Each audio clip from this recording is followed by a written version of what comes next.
못하는 경우는 대체로 하늘문이 열리지 않았기 때문에 복을 받지 못한다. 우리는 육신은 우리가 막 열심히 노력해서 복을 받는 것이 아니라 하나님의 그 보고가 열려짐으로써 복을 받는 우리 모두가 되기를 소망합니다. 신명기 11장 17절을 보면 여호와께서 너희에게 진노하사 하늘을 닫아 비를 내리지 아니하여 땅이 소산을 내지 않게 하심으로 너희가 여호와께서 주신 아름다운 땅에서 속히 멸망할까 하노라 하세요. 우리 농사를 짓고 이런 것들이 땅에서 소산을 내고 곡식을 내고 과일을 얻고 이런 모든 것들이 하늘의 보고가 열려서 하늘에서 적당하게 햇빛도 쬐고 그리고 비도 주시고 바람도 불게 하시고 이런 일들이 있어야만이 축복이 열린다라는 것입니다. 열매를 잘 맺을 수 있다라는 것입니다. 그렇게 열매를 맺을 수 있는 그런 우리 모두가 되기를 소망합니다. 그러니까 하늘 문이 열려서 비가 내려야 되는데 우리 바알과 아세라 신을 섬기는 이런 우상을 섬기는 신들은 어때요? 비가 안 올 때 우리나라도 그렇죠. 기우제를 지낸다든지 그 신들에게 막 건데요. 그래서 그 신들이 서로 만남으로 해서 그들이 성관계를 갖고 그러면서 그들이 그 비를 내리게 한다라고 해가지고 이 우상 숭배를 하고 이런 거를 해서 비를 오게 하고 그러나 우리는 하나님께 기도함으로 하나님께서 주시는 그 비를 내서 복을 받을 수 있는 우리가 되기를 소망합니다. 과학적으로 얘기하면 그러죠. 구름이 비구름이 막 올라가지고 그 구름이 시커먼 구름이 돼가지고 그 구름이 무거워서 비를 내리게 한다. 이게 과학적으로 얘기를 하나. 그러나 우리는 그런 과학적인 것 또한 우상숭배와 같은 미신적인 것 이런 것들이 아니라 정말 하나님이 문을 열어주셨을 때 하나님의 보고가 열림으로 해서 축복이 열리고 비도 주시는 하나님, 때를 따라 햇빛도 주시고 바람도 주시는 이런 하나님이심을 우리가 믿고 나갈 수 있는 우리 모두가 되기를 소망합니다. 그러면 먼저 하늘의 그 아름다운 보고를 여는 비결은 무엇일까요? 첫 번째는 하나님의 말씀에 순종하는 것입니다. 28장을 보는데 순종하는 자는 복을 받는다라고 했어요. 순종하지 않고 불순종한 자에게는 저주가 임한다라고 28장은 주로 하는 내용입니다. 그래서 가장 먼저 말씀을 순종하는 것이 하늘의 보고를 여는 방법이다라고 했습니다. 하늘의 아름다운 보고를 열고 복을 받는 비결은 하나님의 말씀을 그냥 순종하는 것이 아니라 철저하게 순종을 해야 된다라고 했습니다. 이 신명기 28장은 아주 길어요. 68절까지 있는데 1절부터 14절까지는 축복에 관한 내용이에요. 그리고 15절부터 60절까지 무려 축복보다는 4배가 더 많은 양의 이렇게 저주가 관한 내용이 있어요. 그러나 우리는 이 저주받은 일에 대해서 우리는 바라보다는 어떻게 하면 축복을 받을 수 있을까? 우리가 이거를 더 바라볼 수 있고 더 정말 순종하며 나가고 그냥 순종이 아니라 철저하게 순종하며 나가므로 해서 하나님이 주시는 그 복을 받을 수 있는 저희들 되기를 원합니다. 불순종할 때는 저주가 있는데 그 저주가 축복보다는 4배나 더 많다라는 걸 기억하고 우리는 어떻게든지 철저하게 순종하는 삶을 살아갈 수 있는 자들이 되어야 되는 점이 있습니다. 9절에도 보면은 28장 9절에 보면 내가 내 하나님 여호와의 명령을 지켜 그 길로 행할 것임이라 라고 했어요. 그러니까 뭐라냐 하나님의 말씀에 우리가 그 길을 지켜서 행하고 그 길로 나가야 된다. 그러니까 말씀에 좌로나 우로나 치우치지 말고 오직 정로의 길을 걸어가라 라고 얘기를 했습니다. 우리가 그렇게 정로의 길을 걸어가는 자, 철저하게 순종하는 자 이럴 때에 하나님이 보고를 열어서 우리에게 복을 주신다 라고 얘기했습니다. 토마스 왓슨 목사는 하나님께 순종하는 것은 우리의 의무라기보다는 우리의 특권이다. 하나님은 우리에게 유익이 되는 것만을 명령하시기 때문이다 라고 얘기를 했습니다. 하나님은 결코 우리가 잘못되기를 원하시는 분이 아니시고 잘못되는 길로 가는 것을 그냥 내버려 두질 않으시는 분이십니다. 기다리고 부르고 계십니다. 그래서 우리를 바른 길로 가고 그 바른 길로 가는 것이 바로 우리의 특권이다라고 얘기를 했습니다. 우리도 정말 특권으로 생각하고 나에게 복을 주시기 위해서 나에게 이 바른 길을 가게 하시는구나 라고 우리가 늘 생각하고 늘 그렇게 기도하며 복을 주실 것을 기대하면서 나아갈 수 있는 우리가 되기를 원합니다. 나아만 장군은 요단강에서 7번 목욕하라는 그 선지자의 말을 듣고 순종함으로 병을 고쳤어요. 그러나 처음부터 순종하진 않았지만 그 요정 얘기할 때 그거 목욕하는 거 그거 하나 못 지켰으니까 돌이켜보니까 맞아. 우리가 작은 거에 순종할 수 있지. 그 말을 들을 수 있지. 안 듣는다고 해서 손해라는 거 없고 우리에게 불이익 당하는 거 결코 없지. 하버로 해서 순종했더니 병이 나았습니다. 문둥병이 깨끗하게 나았습니다. 바로 우리가 순종할 수 있는 거, 우리가 할 수 있는 것을 하나님은 하게 하시는 하나님이십니다. 우리가 도저히 할 수 없는 걸 하게 하시는 하나님이 아니시라는 것입니다. 고린도전서 10장 13절에서 보면은 우리에게 감당할 시험을 주신다라고 얘기했습니다. 감당할 수 없을 때는 피할 길을 주시겠다라고 말씀했습니다. 반드시 우리는 하나님이 명령하시는 그 명은 우리가 지켜 행할 수 있는 것을 하게 하시는 하나님이십니다. 그렇게 지켜 행할 수 있는 우리 모두가 되기를 소망합니다. 그리고 사르밧 과부도 마지막 양식을 이제 이 마지막 양식이니까 이것 먹고 우리 죽자. 그럴 때 엘리야 선지자가 와가지고 그거 나에게 달라고 했습니다. 그 양식이 떨어졌는데 마지막 그 양식을 달라고 했을 때 사르밧은 이리 주거나 저리 주거나 매한가지 그래 선지자가 와서 달래는데 그냥 주자라고 했더니 그 기름병에 기름이 마르지 않냐는 그 축복을 받게 되었습니다. 그리고 아브라함도 우상과 불신의 도시 고향을 떠나라는 하나님의 말씀을 듣고 즉시 순종했고 아들 이삭을 바치라는 그 음성을 듣고서도 순종했습니다. 아들을 바치라고 했을 때 아니 99세 그 100세에 얻은 아들을 하나님 바치라고요? 그러나 아무 불순종하지 않냐고 아무 대답도 없이 예 하고 순종하며 나가면 해서 그 아들을 데리고 갔을 때 하나님께서는 이미 순양을 준비해 놓으셨다라고 했습니다. 하나님은 우리의 순종을 바라보시고 우리에게 복을 주시기를 원하시는 분이시라는 것입니다.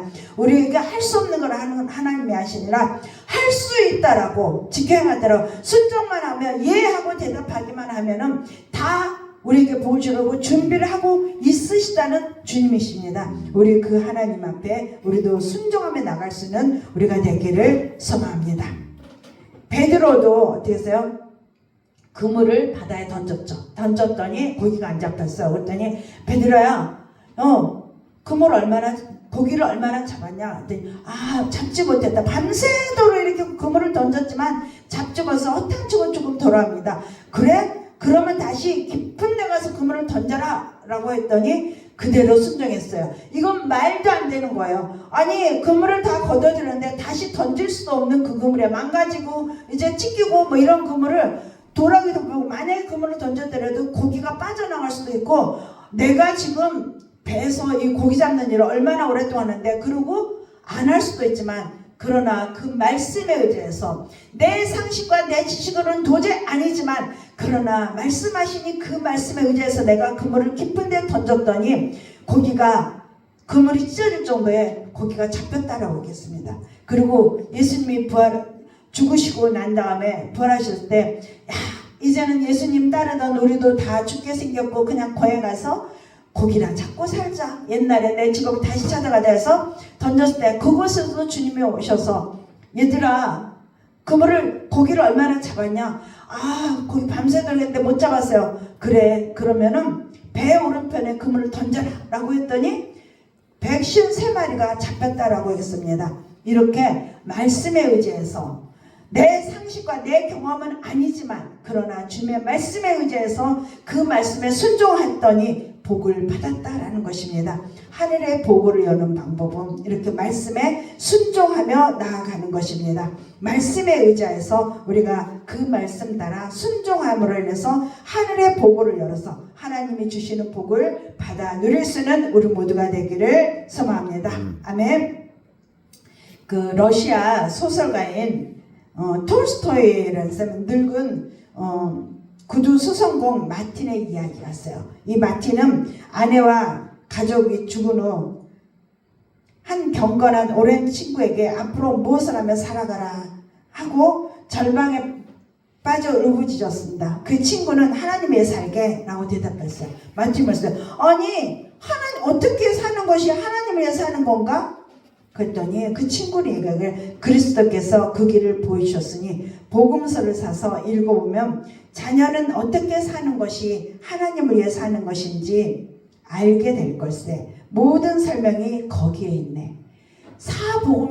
복음서를 읽어보라고 얘기를 했습니다. 그래서 그날 마티는 신약 성경을 사가지고 읽기 시작했어요. 성경을 읽으면 읽을수록 그는 하나님이 그에게 원하시는 것이 무엇인지 또 하나님을 위해 사는 것이 무엇을 뜻하는지를 확실하게 이해하기 위해서 아주 그냥 철저하게 읽었다고 그래요. 그러니까 대충 쭉쭉쭉 읽는 것이 아니라 한 글자 한 글자 꽉꽉 하나도 놓치지 않고 도대체 이 성경을 사복음서를 읽으면은 어떻게 살아야 되는지를 안 되는데 그럼 내가 어떻게 살아야 되나 슬픔에 젖어 있을 때 그렇게 읽기 시작을 했고 그리고 여기에서 읽다 보니까 점점 마음이 편안해지고 마음이 가벼워지고 그러던 어느 날 누가복음 6장 27절에 35절을 딱 읽으면서 이 마티는 예수님의 말씀은 정말로 따르기 힘들다는 것을 깨닫게 되었어요.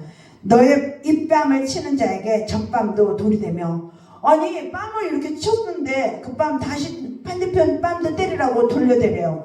그런데 이렇게 오른손을 때렸을 때 반대쪽 때리면 이렇게 손등으로 때려야 돼요. 이 손등으로 때린다는 거는 완전히 인격을 무시하는 거예요. 그러니까 아주 완전히 모욕적인 그런 처사를 당하는 거예요. 그러니까 그 모욕까지도 참고 그 모욕을 당할지라도 내어주라 라고 얘기를 하는 것입니다. 그리고 나서 예수님의 삶이 어땠는지를 생각하게 되었다고 해요. 예수님이 정말 그 채찍에 맞고 모욕적인 걸 당하고 그리고 그 십자가에 죽으시고 그 억울하게 죽으시고 그러는데도 다 그들을 한마디도 그들에게 대해서 요구서를 퍼붓다든지 저주를 퍼붓다든지 하지 않냐고 하나님 저들은 저들이 하는 짓을 알지 못하니 저들을 용서해 주소서라고 하는 그 내용을 읽으면서 그래 우리는 어떻게 살아야 되는 것이 정말 하나님의 마음에 드는 삶인가를 깨닫게 되었다라고 합니다.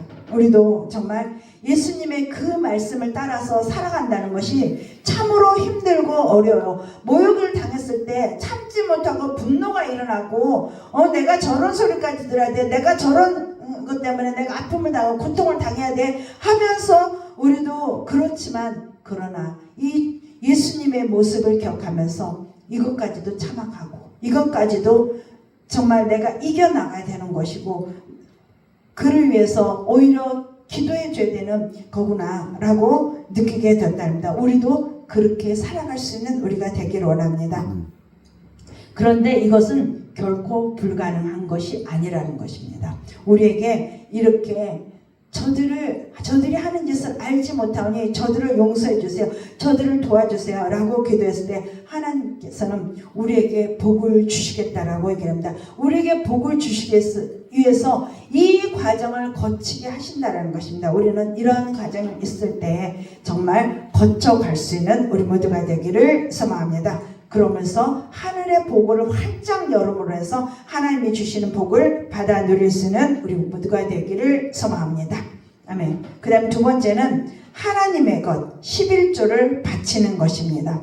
말라기서 3장 10절에서 12절에 보면은 11조를 드는 것과 하나님의 문이 열리는 것을 직접 연결이 되었어요. 하나님의 그 복이 내려오나 안 내려오나 복이 하늘의 보고가 열려지나 안 열려지나 시험해 보라라고 얘기를 했습니다. 11조를 드리면 시험해 보라라고 얘기했습니다. 우리 11조란 이 세상에 우리에게 주신 것, 이 세상에 살아가는 동안에 우리가 먹을 것, 입을 것, 쓸 것 주는 것은 우리가 어떻게 잘나서 우리가 똑똑해서 주는 것이 아니라 우리에게 다 입을 것, 쓸 것, 먹을 것 다 공급해 주신 하나님입니다. 그 하나님의 은혜에 감사해서 모든 것을 주셨지만 내가 10분의 1을 드림으로써 그러니까 그냥 내가 이건 내 건데 내 거를 10분의 1을 하나님 앞에 드리는 거다라는 것이 아니라 이 모든 걸 주셔서 감사합니다. 그러나 이 모든 걸 주셔서 감사의 의미에 그 10분의 1을 하나님 앞에 드리면서 이 모든 것이 전부가 하나님의 것입니다라는 것을 인정한다라는 것입니다. 그래서 하나님이 나에게 이 모든 것을 공급해 주셨다라는 것을 인정하는 하나의 표징이 11조라는 것입니다. 하나님 앞에. 그래서 이렇게 누릴 수 있도록 주심에 감사함으로 인해서 11조를 드릴 수 있는 우리가 되어야 된다는 것입니다. 이렇게 11조를 드릴 때 하늘의 보고가 열린다는 것입니다. 하늘의 보고가 이렇게 열릴 때 11조를 또한 할 때 어떤 복이 많으냐? 믿음이 성장하는 복이 임합니다. 11조를 드리는데 왜 믿음이 성장할까요? 우리 마태복음에서도 그런 얘기를 하지만 내 보물이 있는 곳에 내 마음도 있다라고 했어요. 그러니까 우리가 물질을 내 그 물질을 가는 곳에 우리의 마음도 있다는 겁니다. 우리가 물질을 하나님 앞에 11조를 드릴 때 우리의 마음이 어디서 하나님께 향해 가고 있다는 것입니다. 그럴 때 하나님은 우리를 기뻐하시고 우리를 사랑하시고 우리에게 복을 주시길 원하십니다. 우리가 하나님께 향해서 하나님께 드림을 해서 하나님을 우리 또한 사랑하는 자가 된다는 것입니다. 우리의 마음이 있기 때문에. 그러므로 해서 우리의 신앙이 자라나게 된다는 것입니다. 믿음이 성장하게 된다는 것입니다. 또한 두 번째는 헛수고하지 않게 됩니다. 11조를 드릴 때에 말라기서 3장 11절에 보면 만군의 여호와가 이르노라 내가 너희를 위하여 메뚜기를 금하며 너희 토지 소산을 먹어 없애지 못하게 하며 너희 밭에 포도나무 열매가 기한 전에 떨어지지 않게 하리니 라고 했습니다. 이렇게 하나님께서는 우리가 추수하는 것 이런 것들도 떨어지지 않게 한다는 것이다. 그래서 황충이 있던 그 곡식들을 다 먹어보면서 내가 1년 농사가 헛수고가 되는 이러한 일이 없게 해주신다는 것입니다.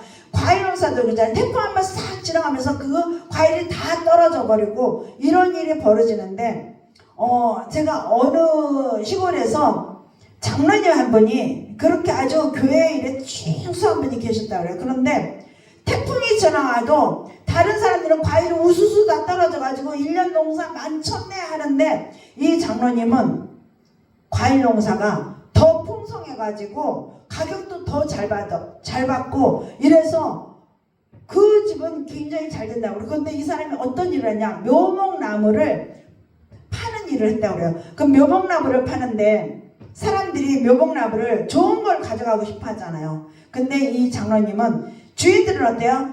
그냥 막 섞어서 팔아야 돼요. 좋은 거 가져가 버리면은 안 되잖아요. 그런데 사는 사람은 좋은 거 가지고 가고 싶고 근데 이 장로님은 항상 그냥 손님이 오면은 어떤 손님이 오더라도 당신이 골라서 가져가세요. 좋은 거 다 가져가고 그럼 나쁜 거는 팔리지가 않겠죠. 그러면 그거를 이분은 그 가솔 밭에다가 심었대요. 심어가지고 이게 잘 자라고 튼튼해지면 다시 그걸 이듬해 뽑아다가 다시 그걸 또 값을 잘 받아서 팔고 그러니까 결코 손해나지 않았다라는 거예요. 그렇게 하니까 가수원의 그 가수도 잘 되고 이 모명들도 잘 되고 그러면서 교회도 더 헌신하고 더 충성하고 그랬다라는 얘기를 들었습니다. 우리도 이렇게 하나님 앞에 1년 농사가 헛수고되지 않도록 하나님의 주신 거에 늘 하나님께 감사합니다라며 11조를 드릴 수 있는 우리가 되어야 되는 줄 믿습니다. 그럴 때 풍성하게 곡식을 얻을 수 있습니다. 그 다음에 세 번째는 11조를 함으로써 나머지를 보장받는다라고 합니다. 이게 무슨 얘기냐면 10의 그러니까 전체가 다 하나님의 것인데 10의 1만 하나님께 딱 드리고 10의 9조는 이건 하나님 것인데 하나님께서 제가 사용할 수 있도록 하나님 주셨으니 감사합니다라고 쓰다 보니까 여기에 이 10의 9조를 하나님은 보장해 주신다는 거예요. 그러니까 이 물질 헛되게 쓰이지 않도록 하나님은 우리의 마음가짐과 우리의 행동과 이런 것들을 지켜주심으로 말미암아 풍성하게 쓸 수 있게 하신다는 겁니다. 많은 사람들이 그런 고백을 많이 해요. 11조를 하나님 앞에 드리고 나니까 더 부족할 것 같은데 부족하지 않게 넉넉하게 쓰여진다. 더 잘 살게 된다. 이걸 좀 알뜰하게 더 살아가지더라. 이상하게 돈은 물질적으로 계산을 따져보면 마이너스가 되는데 마이너스가 되지 않는 삶을 산다라고 고백하는 사람들이 많이 있습니다. 그렇습니다. 하나님께서는 우리가 10의 1조를 드리면 그래서 예를 들어서 내가 100만원 월급인데 10만원 들고 나면은 90만원 가지고 그렇지 않은 작은 월급에 어떻게 사나 라고 하지만 그거 가지고 풍성하게 살 수 있도록 하나님은 열어주시는 하나님, 이게 바로 하늘의 축복인 줄 믿습니다. 아멘.